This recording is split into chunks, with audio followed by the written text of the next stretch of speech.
یضربان تضربان تضربان تضربون یضربون تضربینا. تو یہ تضربان، یہ 7 سیگے ہو گئے، ضمیر بارز والے ہو گئے. ٹھیک.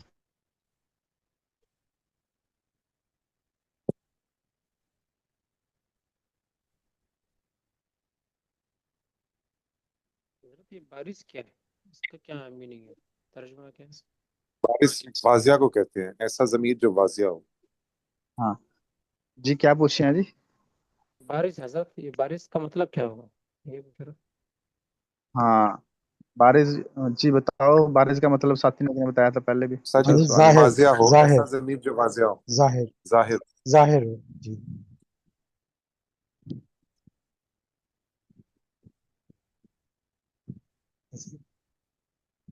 تو ظاہری طور پر مرفوع سے خالی ہو، ایسے مطلب نہیں ہے؟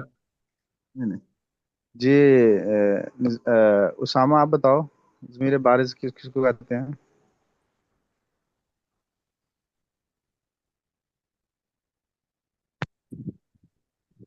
استاد جی ظاہر سے کیا جن کے مطلب ہے؟ ہم جن کے جی، آخر پہ رفع نہ ہو، مبنی کے علاوہ، جن کے آخر. مبنی کے جو 2 سیغے ہیں ان کے علاوہ جن ہاں کے آخر پہ رب و رفع نہ ہو، ضمہ نہ ہو، اور ضمہ 5 کے آخر پہ ہوتا ہے، وہ جو آپ نے بھی لکھوائے ہاں ہیں. بس یہی بتانا چاہتا ہوں. ضمیر بارز سے مراد یہ ہوتا ہے، میں آپ کو بتاتا ہوں، ضمیر بارز سے مراد یہ ہوتا ہے کہ وہ ایسے سیگے جن کے اندر جو ہے نا، جن کے آخر میں جزم اور کیا نام ہے ضمہ نہ آئے، تو ان سیگوں میں جو ضمیر آئے گی ان کو ضمیر بارز کہتے ہیں. ٹھیک ہے جی. سر یہاں پہ میں دیکھ رہا ہوں جی ضمیر پوچھ. بارز مرفوع کی تعریف میں، اس میں لکھا ہے ہاں وہ ظاہر ضمیر جو جملے میں فاعل کے طور پر آئے. مثال فائل کے کے طور طور پہ پر وہ انا فائل. ادرسو، میں پڑھتا ہوں. اس میں انا جو ہے وہ ضمیر بارز مرفوع فاعل ہے. نحنو مسلمون، ہم مسلمان ہیں. اس میں نحنو جو ہے وہ ضمیر بارز مرفوع ہے. پھر انا تکتبو، جی تو لکھ رہا ہے. اس میں انتا تکتبو، اس میں انتا جو ہے ضمیر بارز مرفوع.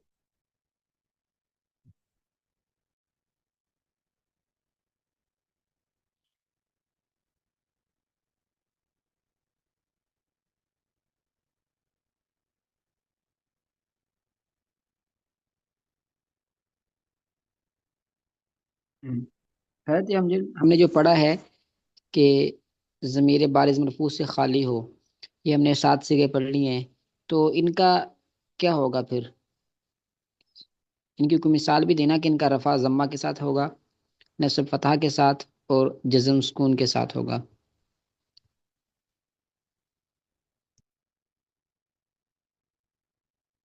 استاد جی کا نیٹ گیا.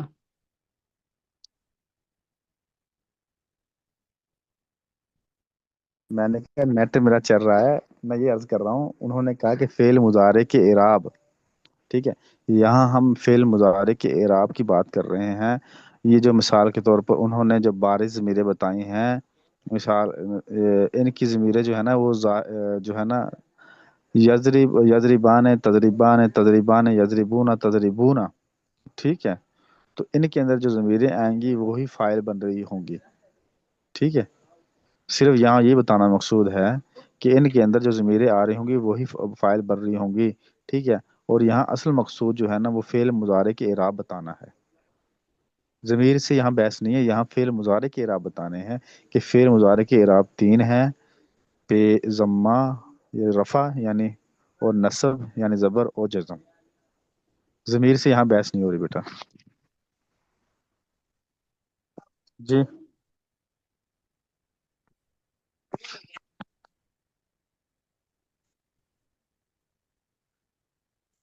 جزم سکون کو کہتے ہیں بیٹا، جزم سکون کو. یہ ساتھی کا سوال آ گیا. جی پوچھیں اور کچھ.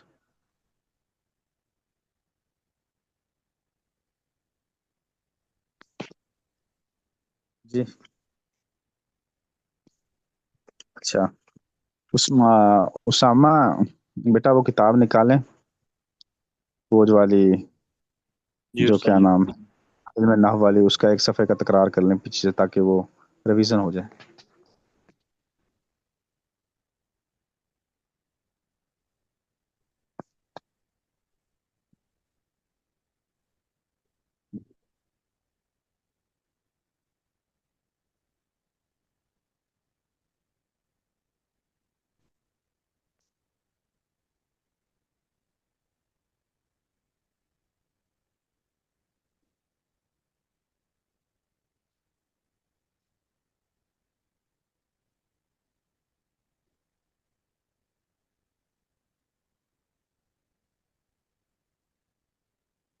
جی نکالیں بیٹا۔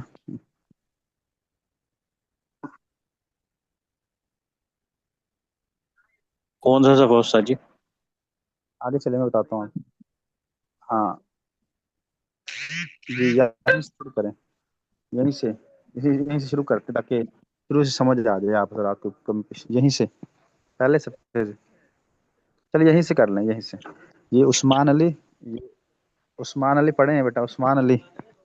سر مجھے ایک تقاضا آ گیا تو جو ساتھی پڑھ لیں تو معذرت کے ساتھ۔ جی میں پڑھوں، اچھا میں پڑھوں استاد جی؟ جی پڑھیں، آپ پڑھیں، جملہ خبریہ سے پڑھیں۔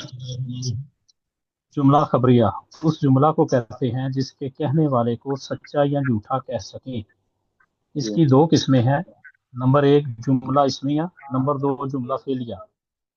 جملہ اسمیہ اس جملہ کو کہتے ہیں جس کا پہلا حصہ اسم ہو اور دوسرا حصہ خواہ اسم ہو یا فعل، جیسے زید عالم اور زید عالمہ۔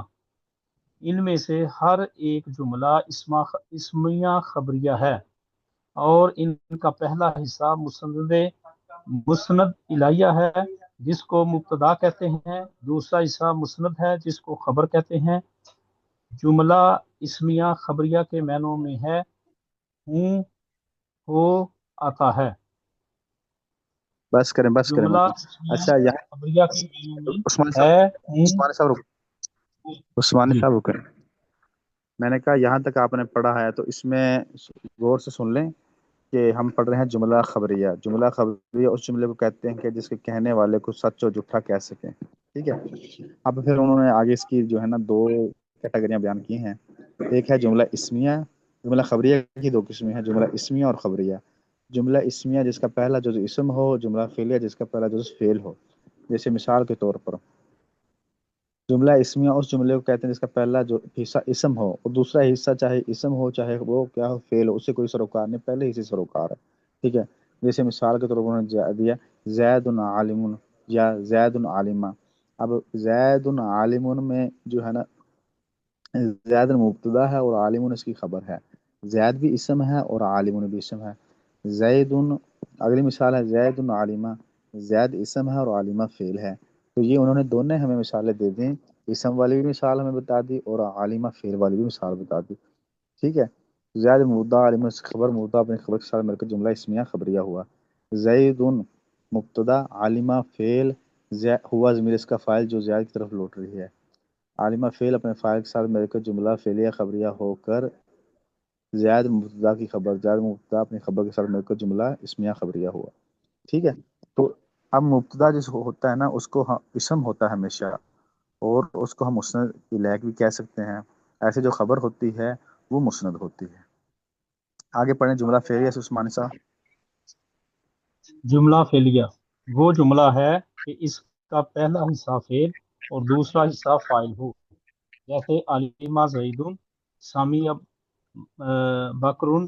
ان میں سے ہر ایک جملہ فعلیہ ہے اور ان کا پہلا حصہ مسند ہے جس کو فعل کہتے ہیں اور دوسرا حصہ مسند الیہ ہے جس کو فاعل کہتے ہیں۔ ہاں بھی کوئی ساتھی کو اس میں سمجھ میں نہ آئی ہو بتا دے، عرض کر دے، پھر آگے چلتے ہیں۔ یہ سمجھو آپ کی دوبارہ ریویژن ہو رہی ہے، آسان ہے، استاد جی مشکل یہ تو نہیں ہے اس میں۔ جملہ، استاد جی جملہ اسمی اسی کو کہتے ہیں نا جس کا پہلا حصہ اسم ہو اور جملہ فعلیہ اس کو جس کا پہلا حصہ فعل ہو۔ نہیں نہیں، جملہ فعلی، جملہ اسمیہ جس کا پہلا حصہ محترم سمجھ میں آ پہلا، رہی ہے، آگے چلتے ہیں۔ اور فیل یا جس کا پہلا حصہ فیل ہو. چلو آگے مسند. مسند الیہ پڑھے پڑھے وہ ہے جس جی جی پڑھے پڑھے. مسند الیہ وہ ہے جس کی طرف کسی اسم یا فعل کی نسبت کی جائے. اس کو مبتدا اس لیے کہتے ہیں کہ اس سے جملہ کی ابتدا ہوتی ہے. جی ٹھیک ہو گیا. مسند آگے مسند وہ ہے جس کو دوسرے کی طرف نسبت کریں.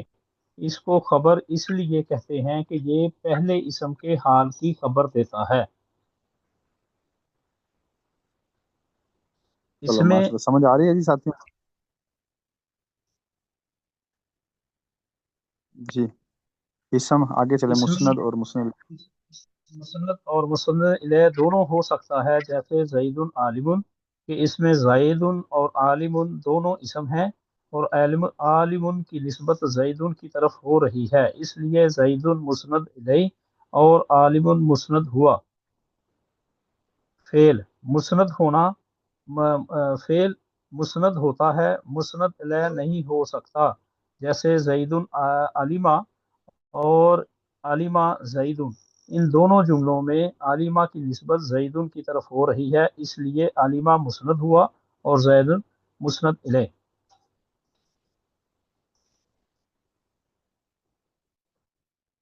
اچھا جی. اچھا جی اب آپ حضرات سے عرض کرنی تھی کہ یہ بتائیں کہ جو ہے نا زید جو ہے نا مبتدا. کوئی ساتھی بتائے. عثمان دریس صاحب بتائے مبتدا کس کو کہتے ہیں. ابھی عثمان دریس صاحب آپ بتائیں مبتدا کس کو کہتے ہیں. اس کی ابتدا آ رہی ہو، آغاز ہو رہا جملے کا. اچھا اچھا. اور ہے آگے نور الامین صاحب آپ بتائیں گے کہ مسند کس کو کہتے ہیں. مسند.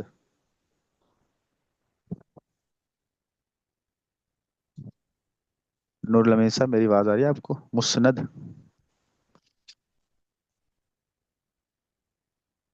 صحیح میں بتا دوں، جی بیٹا آپ بتائیں. صحیح خبر کو کہتے ہیں مسند. اچھا مسند. مسند خبر کو بھی کہتے ہیں، فعل کو جب بھی کہتے ہیں جب مسند. اگر جب کسی چیز کی نسبت کسی چیز کی طرف کی جائے، جہاں سے نسبت کی جا رہی ہے وہ مسند ہے، اور جس چیز کی ہاں طرف نسبت دی جا رہی ہے وہ مسند ہے. ماشاء اللہ زبردست، بہت اچھا بیان. اچھا ایسے ہے کہ جی آپ ترکیب کریں گے. کیا نام ہے؟ عاقف. عاقف بیٹا عالمہ زیدن. عالمہ زیدن کی ترکیب کریں آپ. عالمہ زیدن. عاقف میری آواز آ رہی بیٹا آپ کو؟ ترکیب کریں عالمہ زیدن. دوبارہ سوال دہرائیے گا، آواز آپ کی کٹ کے آ رہی ہے. عالمہ زیدن. عالمہ زیدن. کیا کرنا ہے ان کا؟ اس کی ترکیب کریں نا. ترکیب کیا ترکیب بنے گی اس کی؟ ترکیب عاقف لگتا ہے آپ کی طرف نیٹ کا مسئلہ ہے، باقی تو ساتھ صحیح جواب دے رہے ہیں. سر جی آپ کا سوال سمجھ نہیں آ رہا، یہ کسی چلو آپ کوئی اور ساتھ بتائے. آپ کی بہت آواز آ رہی. جی نظام حضرت الدین صاحب. علمہ جو ہے وہ فعل. ہاں جی علمہ جو ہے وہ فعل ہے، اور جی جی زیدن جو ہے وہ فاعل ہے. فعل ہاں اپنی فاعل سے مل کے فعلیہ خبریہ ہو. جی اچھا. اور اچھا یہ ہے محمد اسامہ. اسامہ بیٹا فعل جو ہوتا ہے یہ خبر بھی بن سکتا ہے. جی استاد جی فعل خبر بھی بن سکتا ہے میرے خیال میں. اور رہنے خیال میں نہیں، پکی بات ہے، ٹھیک بات. جیسے زید عالمہ، یہ اس کی ترکیب جی کریں گے آپ. زید عالم. ہاں کریں ترکیب کیا بنتی ہے. زید استاد ہے جی استاد جی، خبر مسند بھی ہے، استاد اسم جی بھی ہے. استاد جی استاد جی فعل بنتا ہی خبر بنتی ہی فعل سے ہے، اسم سے تو ہاں بنتی نہیں ہے. نہیں اسم سے بنتی ہے. اسم سے وہ بھی میں آپ کو بنتی ہے. اچھا ہاں اسم سے بنتی ہے. جیسے زید عالم، زید عالم، زید عالم ہے. اب عالم بھی تو اسم ہے نا ایک. آخر میں تنوین آ رہی ہے. اسم کی ہم نے علامتیں پڑھی تھی، الف لام اس کے شروع میں ہو یا تنوین آخر میں ہو. عالم کے بالکل آخر میں تنوین آ رہی ہے، اسم کی علامت ہے. تو زید بالکل عالم یہ اسم کی یہاں اسم خبر بن رہا ہے، اور زید عالمہ یہاں فعل خبر بن رہا ہے. جو سامان ہے. ہاں اچھا، ماشاء اللہ، اچھے سے بات. جی. عالمہ کا معنی بیٹا جاننا ہے. کسی نے ساتھی نے پوچھا جاننا. عالمہ کا معنی جانا. زید نے جانا. زید نے جانا ہے. اچھا ایک آپ حضرات سے عرض یہ کرنی تھی کہ جب فعل جیسے ضربہ زید، زید نے مارا، تو یہاں آ کر جو ہے نا جملہ بند ہو گیا، مارا، تو یہ ہوگا جملہ فعلیہ کی ترجمہ. اور زید عالم، زید عالم ہے، تو یہ ہوگا جملہ اسمیہ کا ترجمہ. جملہ اسمیہ کا ترجمہ یہ ہوگا کہ اس کے آخر میں ہمیشہ ہے ہو ہی آئے گا. ٹھیک ہے. اور جو ہوگا فعلیہ ہوگا اس کے آخر میں یہ نہیں آئے گا. ٹھیک ہے. اور جو ہوگا کیا نام ہے مضاف ہوگا، تو اس کے ترجمے میں کا کی کو، جیسے غلام زیدن قائم، زید کا غلام کھڑا ہے. تو جب مضاف اور مضاف لے کر ترجمہ کریں گے تو اس میں کے ترجمے میں درمیان میں کا کی کو آئے گا. جی. اچھا. حضرت اگر ہم کہیں قد ضرب زید، زید نے مارا ہے، اس کا ترجمہ تو ہے سے بن سکتا ہے نا. قد ضرب، یہ بھی صحیح بات آپ کہہ رہے ہیں، لیکن وہ ماضی کا ہے بیٹا، تو اس میں یہ نہیں ہوتا حضرت چلتا. یہ علیمہ بھی تو ماضی کا ہے نا. علیمہ زید، زید نے جانا، تو اگر قد لگا دیں گے تو ہے بن جائے گا نا، ماضی قریب بن جائے گا. قد علیمہ زید، زید نے جانا ہے، یہ بھی تو ماضی ہے نا حضرت، دونوں ماضی ہیں. نہیں، بات میں یہاں ماضی کی بات نہیں، لفظ قد کا ترجمہ ہے وہ، لفظ قد کا ترجمہ ہے. ٹھیک ہے. قد کا ترجمہ ہے، اور وہ ماضی کے ساتھ خاص ہوتا ہے لفظ، کیونکہ جو قد ہے نا وہ صرف ماضی کے ساتھ ہی آئے گا، بلکہ کسی اور کے ساتھ نہیں آئے گا. تو جو اسمیہ ہوگا نا، جب اس کا ترجمہ کریں گے نا تو اس کے ساتھ بھی ہے ہو ہی آئے گا. ٹھیک ہے. اور اگر ہم ماضی سے قد ہٹا دیں گے تو اس کا ترجمہ چینج ہو جائے گا. میری بات سمجھ قاضی رہے ہیں یا محترم، آپ قد نہیں؟ ضرب زیدن یا قد ضرب ہاں، زیدن، اس کا پھر ترکیب کیا ہوگا؟ قد جو وہ تو کیا ماضی قریب ہے نا، قد ضربہ جی ماضی ماضی. قریب ہے نا، قد ضربہ. جی جی تو ماضی قد قریب. ضربہ زید، قد جی ضربہ استاد جی. زید، ماضی قریب ہے زید. قد ضربہ، جو قد ضربہ جو ہے نا یہ ہے فعل ہے، اور زید اس کا فاعل ہے. یہ ترکیب ہے، فعل اپنے فاعل سے مل کے جملہ فعلیہ خبریہ ہوگا. ٹھیک ہے. اچھا حضرت یہاں تو پہ زیدن عالم اور علم زیدن، ان کے معنی ایک ہی ہوں گے یا مختلف ہوں گے؟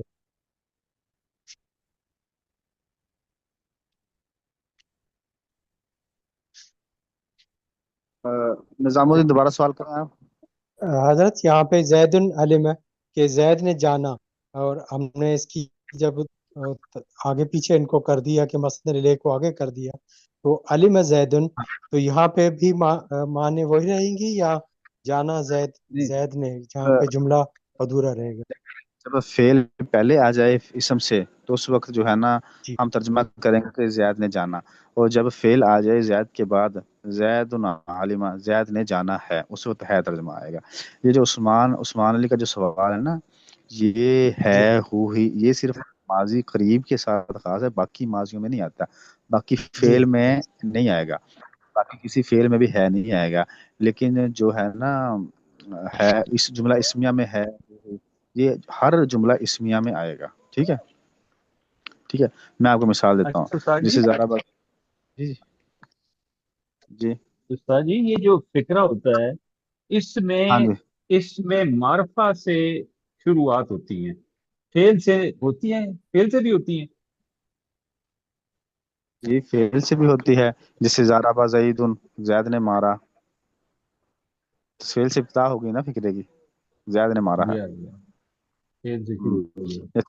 مثال کے طور پر میں اسلام آباد گیا، قدیم تو اسلام آباد، قدیم تو فعل ہے نا، میں اسلام آباد کی طرف گیا، جی فعل سے ہوگی ابتدا، فکرہ بن گیا. جی. فعل سے بھی ہوتی ہے ابتدا. ٹھیک ہے. اور لیکن وہ جو آپ سوال مجھ سے پوچھ رہے ہیں وہ یہ پوچھ رہے ہیں کہ میرا خیال سوال آپ یہ پوچھ رہے ہیں کہ پھر اس کو مبتدا کہنا چاہیے تھا فعل کو، جو سمان نے بتایا مبتدا اس کو کہتے ہیں جہاں سے جملے کی ابتدا ہو. یہی ہے نا؟ جی جی بالکل بالکل بالکل. جی. ہاں ہاں، آپ کا سوال یہ بنتا تھا. تو وہ جو جی ہے نا وہ اسم کی بات ہو رہی ہے. اسم میں اس جملہ اسمیہ میں جس سے جملے کی ابتدا ہوگی نا اس کو ہم مبتدا کہیں گے. ٹھیک ہے. ٹھیک ہے. اور جو ہے نا جملہ فعلیہ میں جس سے فعل سے اگر فعل سے ابتدا ہو رہی ہے نا، تو جملہ فعلیہ میں فعل سے ابتدا ہوگی، تو وہاں پر ہم فعل کو ٹھیک ہے مبتدا نہیں کہہ سکتے، کیونکہ مبتدا ہمیشہ ٹھیک ہے اسم ہوتا ہے، اور جملہ اسمیہ میں جس اسم سے ابتدا ہوتی ہے اس کو مبتدا کہتے ہیں. مبتدا ہمیشہ کیا ہوتا ہے؟ مبتدا ہمیشہ مرفوع آواز ہوتا ہے. مرفوع ہوتا ہے، ٹھیک ہے. ہمیشہ. جی. اللہ آپ کو ذرا کچھ ذائقہ عطا فرمائے. عثمان علی بیٹا، اگر نحمیر میں کوئی آپ کو مسئلہ ہو تو دوبارہ مجھ سے پوچھ لینا پرسنلی، میں آپ کو انشاءاللہ سمجھا دوں گا. اللہ آپ حضرت حضرات جیسے کو آپ نے فرمایا نا کہ یہ ہے کا جی. ترجمہ قد کے ساتھ خاص ہے، ماضی قریب کے ساتھ خاص ہے، تو جو ماضی ہاں استمراری ہے، ہاں کانا یضرب، وہ ہاں. مارتا رہا ہے، اس کے آخر میں بھی ہے آ رہا ہے، مارتا کانا رہا ہے نہیں، یضرب. اس کا جی ترجمہ یہ کانا کا یہ نہیں آئے گا. ماضی استمراری کا ترجمہ آپ دوبارہ دیکھ لینا بیٹا، یہ نہیں آ رہا. اس میں مارتا جی، رہا تو تھا کیا آئے آئے گا گا جی؟ پھر. ہاں مارتا آئے گا، رہا تھا. مارتا رہا. ہاں آئے گا بیٹا، وہ ہے نہیں آئے گا. ماضی استمراری کے کانا میں جب کانا اگر ماضی کے ساتھ لگ جائے تو سمجھو اس کا معنی تو ماضی بعید ہے. کانا تو ماضی بعید کے لیے آتا ہے نا، یعنی کام تو ہوا ہے لیکن بہت پہلے ہو چکا تھا وہ. ٹھیک ہے. حضرت جو کانا آتا ہے، ماں کانا محمد، یہ جو ہے ہاں تو کسی کے، تم مردوں میں سے کسی کے باپ نہیں، وہ قائد پوری ہے، تو اس میں تو ہاں. ترجمہ ہے کہ کیا گیا کہ باپ اس نہیں میں ہے. پہلے آپ کو اس کو اس میں پہلے آپ کو ماں کو سمجھنا ہے. ماں کانا محمد ابا احد من رجالکم، پورا آپ کو فکرہ سمجھنا پڑے گا، اس کی بارہ سمجھ پھر آپ کو ترجمہ پتہ چلے گا. ٹھیک ہے. بہتر. اس میں ماں کیا کر رہی ہے، ماں کا بڑا رول ہے اس میں، ماں کانا میں. جی ٹھیک ہے. ماں کانا محمد، تو بھئی یہاں پہ ماضی تو ماں تو لکھی تھی آپ نا حضرت. دیکھیے یہاں ماضی کون سا ہے ہیں؟ حضرت اور ماں اصل اور میں یہ میں حضرت، یہ میرے خیال میں کان جا کے کان نیخوان جو اس کے باقی جو الفاظ ہیں وہاں پہ جا کے ہم پڑھیں گے شاید آگے. نہیں وہ بات نہیں ہے، یہ جو عثمان ہے نا، دیکھنا میں آپ کو بتاتا ہوں. ماضی ہوتا ہے نا، مثال کانا زارابا، اس کو کہتے ہیں ماضی استمر، ماضی کانا زارابا. کانا زارابا زید نے، اس زید نے مارا تھا. ٹھیک ہے. ماضی بھائی. جی کانا زارابا زید. ٹھیک ہے. تو یہ ہاں ماں کانا محمد میں تو جو ہے نا کانا کے بعد جو اسم آ رہا ہے، فعل تو آ ہی نہیں رہا. یہ ماضی استمراری کیسے بن جائے گا؟ سمجھ آ رہی میری بات؟ جی جی آ رہی. ہاں تو یہاں تو اسم آ رہا ہے نا، لیکن جو آپ حضرات نے پڑھی ہے نا ماضی، اس کے بعد جو ہے نا کانا زارابا، کانا زارابا، کانو زارابا، کانت زارابا، یہ پڑھی ہے نا آپ نے بھی؟ جی جی عثمان علی یہ پڑھی ہے نا؟ جی جی حضرت یہی تو پڑھی اس ہے. میں تو آپ نے تو ابھی فیل پڑھا ہے، ابھی تو اس کے استعمال میں اسم بھی بعد میں آئے گا، پھر آپ کو پتہ چلے گا اس کا ترجمہ کیا بن رہا ہے. جی بہتر، ٹھیک ہے جی ٹھیک ہے. سمجھ میں آ گئی؟ جی جی ہاں آگے. چلو. اللہ آپ حضرات کو ذائقہ عطا فرمائے. اللہ آپ حضرات کا جو ہے پڑھنا، اس وقت میں بیٹھنا کلاس کو اپنی بارگاہ الہی میں قبول فرمائے، اور آپ کو اللہ آمین تعالیٰ اپنے مقربین بندوں میں شامل فرمائے. تو میرے آمین. بھائی دوستو، انسان ہے نا، الانسان من النسیان، انسان جو ہے نا بلکڑ ہے، بھولنے والا ہے. تو ہم ہر وقت نا میرے بھائی اللہ کو یاد رکھیں، اور ہمارا محور اللہ ہو. اس علم سے مقصود ہم نے کسی کو نیچا نہیں دکھانا، کسی سے ہمارا مقابلہ نہیں ہے، کسی کو ہم نے پچھاڑنا نہیں ہے. ہم نے صرف اس علم کے ذریعے اپنے آپ کو اللہ کی پہچان کرنی اور اپنے آپ کو پہچاننا ہے. ٹھیک ہے. ہاں تو اس نیت سے ہم نے علم حاصل کرنا ہے. تو اس لیے تو علم میں جو ہے نا کچھ کمزور بھی ساتھی ہوں گے، کچھ ماشاء اللہ ذہین بھی ہیں، کچھ متوسط بھی ہوں گے. تو سب کو ساتھ لے کے چلنا، سب ساتھیوں کو، تو اس میں انشاءاللہ ہمارا فائدہ ہوگا. ٹھیک ہے. وہ جو کمزور ہیں وہ یہ نہ سمجھے کہ ہمیں آتا نہیں ہے، اور جو ذہین ہیں جن کو آتا ہے وہ یہ نہ سمجھے کہ ہمیں سب کچھ آتا ہے. ٹھیک ہے. تو سب کو اپنے ساتھ ملا کے چلیں گے، اس میں انشاءاللہ ہمارا قافلہ چلتا بھی رہے گا، اس میں ہم سب کا زیادہ فائدہ بھی ہوگا. باقی دیکھو کوئی کمی کوتاہی ہو تو میں بارہا عرض کرتا ہوں، تو وہ آپ حضرات پوچھ لیا کرو، پوچھنے میں شرمایا نہ کرو، فوراً پوچھ لیا کرو، کلاس کے بعد پوچھ لیا کرو، پرسنلی پوچھ لیا کرو. انشاءاللہ میں آپ کو ضرور سمجھاؤں گا. تو آپ اس میں تھوڑا سا نا میرے ساتھ تعاون کیا کرو. اللہ آپ حضرات کو جزائے خیر عطا فرمائے. السلام علیکم ورحمۃ اللہ. بھائی یہ کتاب وعلیکم بدل السلام. گئی ہے. بھائی یہ کتاب بتانا ہے کون سی، اس کا ٹائٹل ذرا بھیج دیں.